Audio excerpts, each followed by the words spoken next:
Assalamualaikum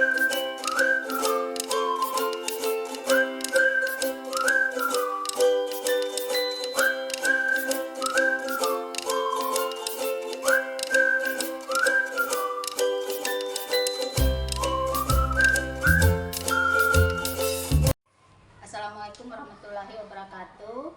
Nama saya Siti Saina, SPD dari SMA Negeri 9 Tanjung Jabung Timur, CGP Angkatan 7, Kabupaten Tanjung Jabung Timur. Selamat siang Pak Muklis. Siang Bu. Ya, selamat siang Pak Saryoto. Apa kabarnya hari ini? Alhamdulillah. Iya. Pada pertemuan kali ini saya sebagai pengamat dan Pak Saryoto sebagai coach, Pak Muklis sebagai coach ya. Kita akan membahas tentang membuat tugas demonstrasi kontekstual, yaitu supervisi akademik menggunakan alur Tirta. Ya Pak, kita akan memulai. Sebelum kita melakukan proses coaching, kita melakukan dulu yang namanya pra-supervisi ya Pak ya. Sebelum mungkin melakukan supervisi, saya akan menanyakan kepada coach dulu tentang pengetahuan yang harus kita ketahui dulu, supaya proses coaching ini bisa terlaksana dengan baik ya Pak ya. Dan ada pengetahuan yang harus kita ketahui sebelum melakukan coaching. Mungkin di sini apa yang Bapak akan munculkan atau tonjolkan pada proses coaching ini nanti Pak? Oh iya Bu. Pada saat saya coach saya akan mengajukan pertanyaan-pertanyaan. Tapi untuk bagaimana pertanyaan itu membuat coach itu nyaman, nah saya akan berusaha ada kehadiran penuh. Present saya itu harus benar-benar di sini supaya supaya coach saya itu merasa nyaman, bahwa saya peduli terhadap coach saya, kemudian mendengarkan aktif. Kalau mendengarkan aktif itu nanti dia akan merasa terperhatikan, kemudian akan mengeluarkan semua permasalahannya. Iya. Kemudian dari yang dua itu supaya lebih menggali pertanyaan itu, mengajukan pertanyaan-pertanyaan yang berbobot itu. Nanti supaya coach itu dari pertanyaan saya itu muncullah nanti apa saja permasalahan yang dihadapi oleh coach saya. Dari hal 3 yang tadi Bapak sampaikan, yang mana yang akan Bapak tonjolkan nanti pada saat coaching itu? Saya lebih akan menonjolkan mengajukan pertanyaan yang berbobot Ibu. Tapi kalau daripada pertanyaan itu saya ngambang kemana-mana, kalau pertanyaan yang berbobot, si coach pasti akan memberikan juga jawaban yang berbobot. Saat coaching itu? Saya lebih akan menonjolkan mengajukan pertanyaan yang berbobot Ibu. Tapi kalau daripada pertanyaan itu saya ngambang kemana-mana, kalau pertanyaan yang berbobot, si coach pasti akan memberikan juga jawaban yang berbobot juga. Iya, jadi akan menonjolkan pertanyaan yang berbobot ya Pak ya? Iya Bu. Nanti, dari situ nanti apa yang akan Bapak capai, tujuan yang akan Bapak capai dari proses coaching tersebut? Setelah si coachnya menceritakan permasalahannya, tujuan coaching saya itu adalah mendapat solusi atau pemecahan dari masalah yang dihadapi oleh si coach. Ya, berarti mendapatkan solusi Pak ya, itu tujuan yang akan Bapak capai nanti pada proses coaching ya. Terima kasih Pak. Ya. Baiklah, kita akan melanjutkan proses coaching ya pada saat ini, yang akan diperankan oleh Pak Saryoto sebagai coach dan Pak Muli sebagai coach ya. Silakan Pak, dilanjutkan. Terima kasih atas waktunya Bu. Mulai Pak ya? Iya. Selamat siang Pak Muklis. Siang Pak Saryoto. Apa Bapak lagi sibuk? Enggak Pak. Apa yang bisa saya bantu Pak? Maaf Pak ya, saya sedikit mengganggu waktu yang Bapak miliki. Dengan senang hati. Kira-kira saya tidak merasa terganggu kok Pak Saryoto. Kira-kira apa yang bisa saya bantu? Gini Pak, jadi saya boleh curhat Pak ya dikit Pak ya, tentang masalah yang sedang saya hadapi. Sebenarnya saya mendapatkan masukan solusi terkait dengan masalah yang sedang saya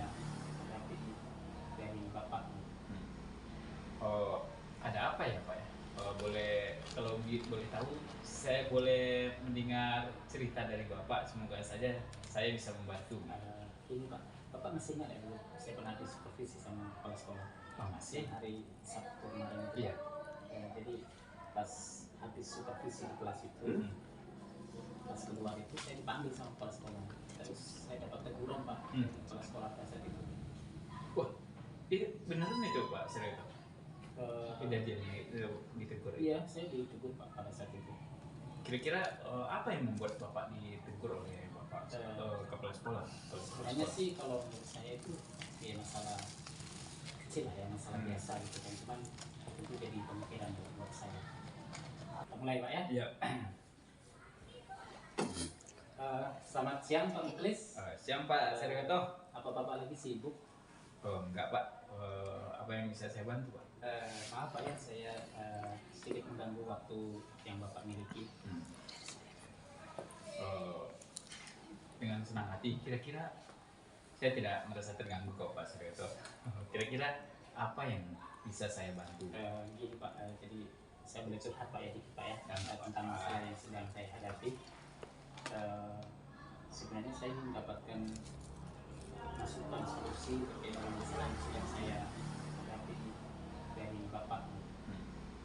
Oh, ada apa ya Pak ya?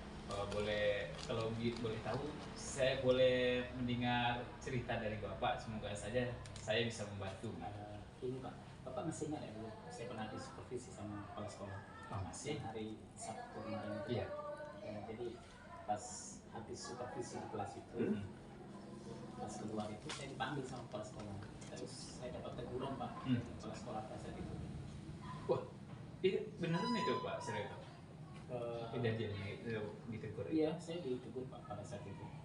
Kira-kira apa yang membuat Bapak ditegur oleh Bapak kepala sekolah? Sebenarnya sih kalau menurut saya itu ya masalah kecil lah ya, masalah biasa gitu kan. Cuman itu jadi pemikiran buat saya. Kalau Jadi saya jadi galau sama Pak. kenapa? Pak, saya juga dulu katanya Pak saya tuh pembelajaran kamu kok gak asik buat anak-anak gitu, monoton gitu. Coba lihat tuh anak-anak, kayaknya bosen gitu lihat pas belajar itu nggak kurang semangat gitu Pak. Lalu tanggapan Pak Sreto terhadap kritikan kepala sekolah itu bagaimana? Sebenarnya sih kalau menurut pemahaman saya dan yang saya lakukan pada saat supervisi itu kan saya sudah melakukan mengumpulkan berbagai macam sumber belajar gitu kan untuk bagaimana anak itu bisa maksimal itu baik dari buku paket di internet juga dengan peralatan-peralatan yang ada di lab kita gitu. Tapi ketika pembelajaran itu berlangsung ternyata anak banyak yang keluar masuk gitu kata kepala sekolah. Jadi itu yang buat kepala sekolah memanggil saya. Oh, jadi begitu permasalahannya. Kalau begitu saya tanya dulu nih, Sreto. Iya. Selama ini Bapak melakukan apa saja selama proses belajar mengajar? Sebenarnya saya sudah melakukan mengambil banyak sumber belajar supaya bagaimana agar proses pembelajaran saya itu bisa maksimal gitu Pak. Ada cara lain nggak yang Bapak lakukan di kelas? Sebenarnya yang saya lakukan itu selain saya menyampaikan materi di depan kelas, untuk membimbing anak-anak juga di dalam menyelesaikan solusi. Habis itu juga saya memberikan LKPD Pak, bukan kerja peserta didik agar dapat diselesaikan oleh siswa di kelas gitu Pak. Sebenarnya pembelajaran sudah bagus ya Pak ya. Bapak ingat nggak sebelum supervisi Bapak pernah berbagi praktik baik di ruang aula kita, berbagi praktik baik dengan rekan sejawat? Oh, yang tentang apa itu filosofi KHD itu Pak ya? Iya. Iya Pak, masih ingat Pak. Kira-kira Bapak masih ingat kan tentang filosofi Ki Hajar Dewantara? Ya. Seorang guru itu harus menjadi panutan. Jadi betul-betul harus bersemangat untuk mendorong siswa untuk menumbuh kembangkan apa yang menjadi keinginan anak, minat dan bakat siswa itu harus didorong untuk muncul. Gitu loh Pak. Benar. Tapi kalau jika dikaitkan dengan pembelajaran yang sudah Bapak lakukan, bagaimana menurut Bapak? Jika dikaitkan gitu. filosofi itu dengan pembelajaran yang sudah kaitannya sebenarnya guru itu harus membimbing atau menuntun peserta didik itu sesuai dengan kodrat alam dan kodrat zaman yang ada pada yang menjadi keinginan anak, minat dan bakat siswa itu harus didorong untuk muncul. Gitu loh Pak. Benar. Tapi kalau jika dikaitkan dengan pembelajaran yang sudah Bapak lakukan, bagaimana menurut Bapak? Jika dikaitkan filosofi itu dengan pembelajaran yang sudah Bapak kaitannya sebenarnya guru itu harus membimbing atau menuntun peserta didik itu sesuai dengan kodrat alam dan kodrat zaman yang ada pada zaman sekarang. Gitu Pak.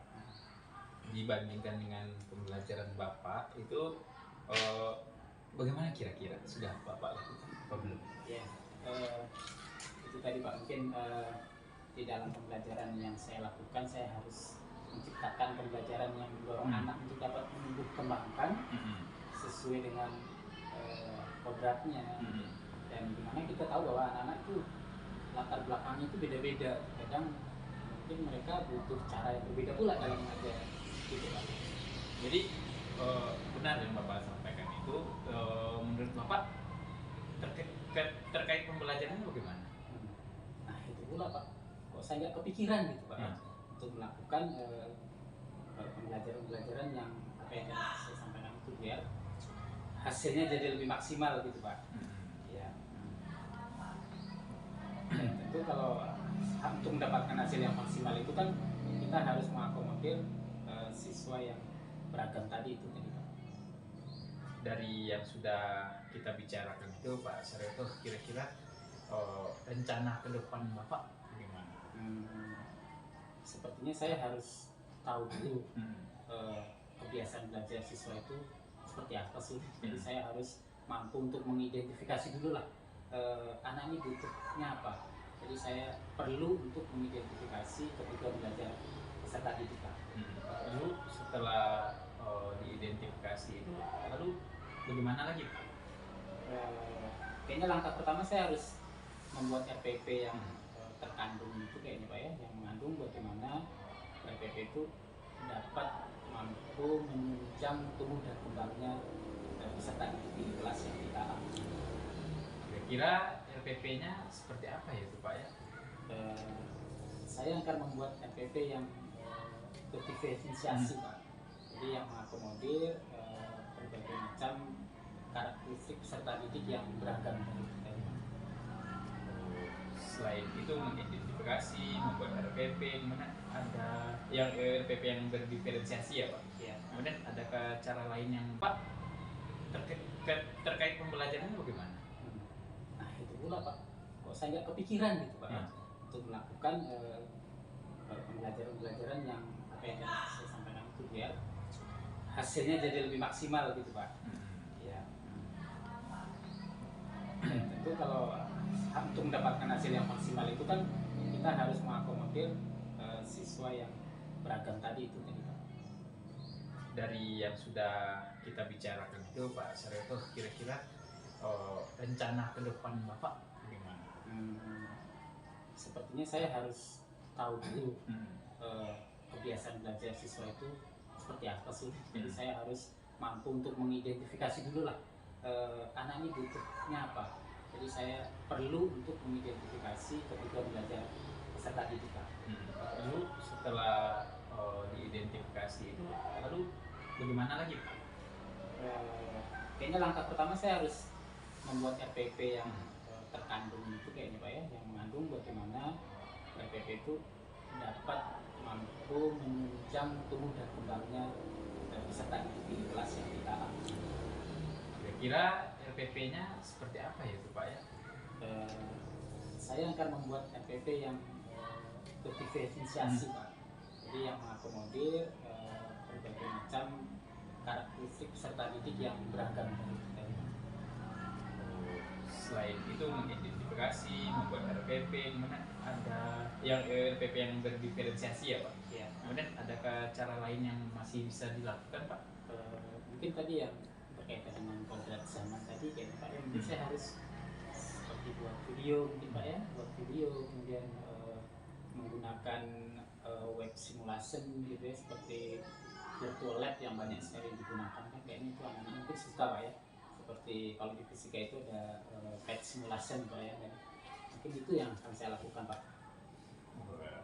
Saya kalau mendengar itu sungguh sangat luar biasa itu Pak. Semoga kita senantiasa selalu diberikan kemudahan dan rahmat kesehatan sehingga dapat kita laksanakan apa yang sudah kita rencanakan itu ya Pak. Alhamdulillah, itulah. Kok saya jadi tenang sekarang Pak ya? Ya. Setelah dapat masukan dan saran dari Bapak tadi, saya jadi semangat dan merasa tenang Pak. Ya, kalau itu semangat ya Pak Saryoto. Alhamdulillah gitu. Terkait dengan kepala sekolah tadi gimana ya Pak? Pak. Saya kalau mendengar itu sungguh sangat luar biasa itu Pak. Semoga kita senantiasa selalu diberikan kemudahan dan rahmat kesehatan sehingga dapat kita laksanakan apa yang sudah kita rencanakan itu ya Pak. Alhamdulillah, itulah. Kok saya jadi tenang sekarang Pak ya? Ya. Setelah dapat masukan dan saran dari Bapak tadi, saya jadi semangat dan merasa tenang Pak. Ya, kalau itu semangat ya Pak Saryoto. Alhamdulillah gitu. Terkait dengan kepala sekolah tadi gimana ya Pak? Kayaknya saya harus menemui Bapak kepala sekolah kayaknya Pak ya. Ya Pak, berkaitan dengan pembuatan itu pelajaran Pak ya. Siap Pak Saryoto, dengan senang hati saya akan membantu dengan sepenuh hati dan sekuat kemampuan saya. Tapi saya itu kayaknya dukungan kepala sekolah pasti saya butuhkan ya, untuk dapat memperbaiki kesalahan saya dan kelalaian saya tadi dalam pelajaran yang telah saya lakukan tadi. Itu, dan dari ini saya akan melakukan suatu pembelajaran yang lebih variatif dan tidak monoton lagi Pak. Alhamdulillah Pak Saryoto, senang sekali saya mendengarnya. Semoga kita bisa menciptakan pembelajaran yang menarik bagi siswa-siswi kita untuk kedepannya ya Pak. Amin ya rabbal alamin. Dan tentu saya ucapkan terima kasih banyak dari Pak Muklis yang sudah memberikan saya rasa tenang dengan memberi saya kasih dan masukan tadi Pak ya. Kemudian saya rasa cukup Pak apa yang tadi saya sampaikan. Terima kasih atas masukannya, dan nanti saya akan izin kembali ke kelas Pak. Kami sudah jam masuk saya jam di kelas 11 multimedia Pak. Sama-sama Pak Saryoto, saya senang kalau ada teman yang berbagi itu. Saya senang juga mempunyai teman yang seperti Bapak ini mau memperbaiki kesalahan. Semoga kita menjadi teladan yang baik bagi siswa-siswi kita ke depannya ya Pak. Ya. Dan itu juga saya rasa setelah pertemuan ini saya jadi semangat untuk dapat menuntun siswa dalam memberikan pembelajaran yang bervariasi. Dan mudah-mudahan dengan dukungan Bapak dan kepala sekolah nanti saya bisa memaksimalkan apa yang harus saya lakukan. Siap Pak Saryoto, saya dan rekan-rekan sejawat akan selalu mendukung Pak Saryoto untuk ke arah yang lebih baik lagi. Terima kasih ya Pak Muklis. Oke Pak Saryoto. Saya langsung ke kelas Pak ya. Oke. Baik ya. Terima kasih Pak. Ya. Terima kasih Pak Saryoto dan Pak Muklis. Ya, apa yang disampaikan di dalam coach tadi itu sangat luar biasa ya Pak ya. Setelah saya mengamati di sini sudah lihat jelas bahwa apa yang Bapak laksanakan itu sudah menggunakan jalur tirta ya, itu sudah nampak semua di sana. Dan mulai dari tujuan Bapak yang Bapak sampaikan tadi, yaitu tujuannya itu sudah muncul semua di sana, sudah nampak jelas tujuan apa yang Bapak capai, yang seperti Bapak jelaskan tadi, yaitu tujuannya untuk memecahkan masalah apa yang dihadapi oleh coach. Itu sudah jelas nampak di sana. Dan juga di sana mengidentifikasi suatu masalah itu juga sudah jelas, sudah nampak pada saat Pak Muklis menjadi coach di situ. Apa yang dirasakan oleh coach tadi itu sudah mendapatkan solusi yang sangat bagus sekali. Tadi saya lihat setelah saya mengamati. Dan selanjutnya yaitu coach juga menjawab semua pertanyaan berbobot yang disampaikan oleh oleh coach. Itu juga sudah sangat baik, karena kita tahu pada saat coach itu bisa memberikan pertanyaan berbobot kepada coach, maka disitulah nampak bahwa permasalahan apa yang dihadapi oleh coach tersebut bisa terselesaikan. Dan juga pada saat proses coaching ini tadi jelas juga nampak bahwa pada pertanyaan berbobot itu tidak hanya muncul dari si coachnya, tapi muncul juga pada dari coachnya. Jadi di situ jelas sekali. Dan di sini juga coach juga telah menanyakan kompetensi apalagi yang belum mungkin belum dilakukan. Apa yang merasa Bapak yang belum Bapak munculkan tadi, kompetensi yang belum Bapak munculkan pada saat proses coaching tadi? Apa yang belum Bapak tampilkan? Merasa yang belum Bapak tampilkan tadi? Kalau kajian dulu kayaknya kemudian mendengarkan aktif, sudah mengajukan pertanyaan berbobot, saya rasa akan saya pertajam lagi Bu. Dari pertanyaan yang berbobot itulah muncul nanti jawaban dari coachnya tentang permasalahan yang dia ada. Ya betul sekali Pak ya, muncul juga pada dari coachnya. Jadi di situ jelas sekali. Dan di sini juga coach juga telah menanyakan kompetensi apalagi yang belum mungkin belum dilakukan. Apa yang merasa Bapak yang belum Bapak munculkan tadi, kompetensi yang belum Bapak munculkan pada saat proses coaching tadi? Apa yang belum Bapak tampilkan? Merasa yang belum Bapak tampilkan tadi? Kalau kajian dulu kayaknya kemudian mendengarkan aktif, sudah mengajukan pertanyaan berbobot, saya rasa akan saya pertajam lagi Bu.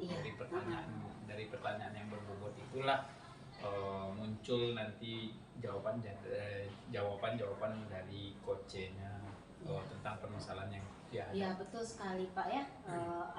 Kalau kita sudah memunculkan pertanyaan berbobot dan mempertajam itu, maka apa yang dirasakan oleh si coach tadi, dia akan merasa terselesaikan masalahnya. Itu sudah terlihat di sana ya Pak ya. Terima kasih pada pertemuan kali ini antara coach dan coach itu juga terlihat sangat akrab di sana dan sangat mendalami apa yang dirasakan oleh coachnya tersebut. Mungkin hanya itu pengamatan yang saya amati, dan pada saat memang melakukan coach tadi Pak Mulis itu sangat luar biasa sekali pada saat mendengarkan apa yang dikeluhkan oleh si coach tadi, itu sangat luar biasa sekali. Mungkin sekian pengamatan dari saya ya. Mungkin selanjutnya mungkin kita akan mempelajari lagi supaya kita lebih lancar lagi di dalam proses coaching ini Pak ya.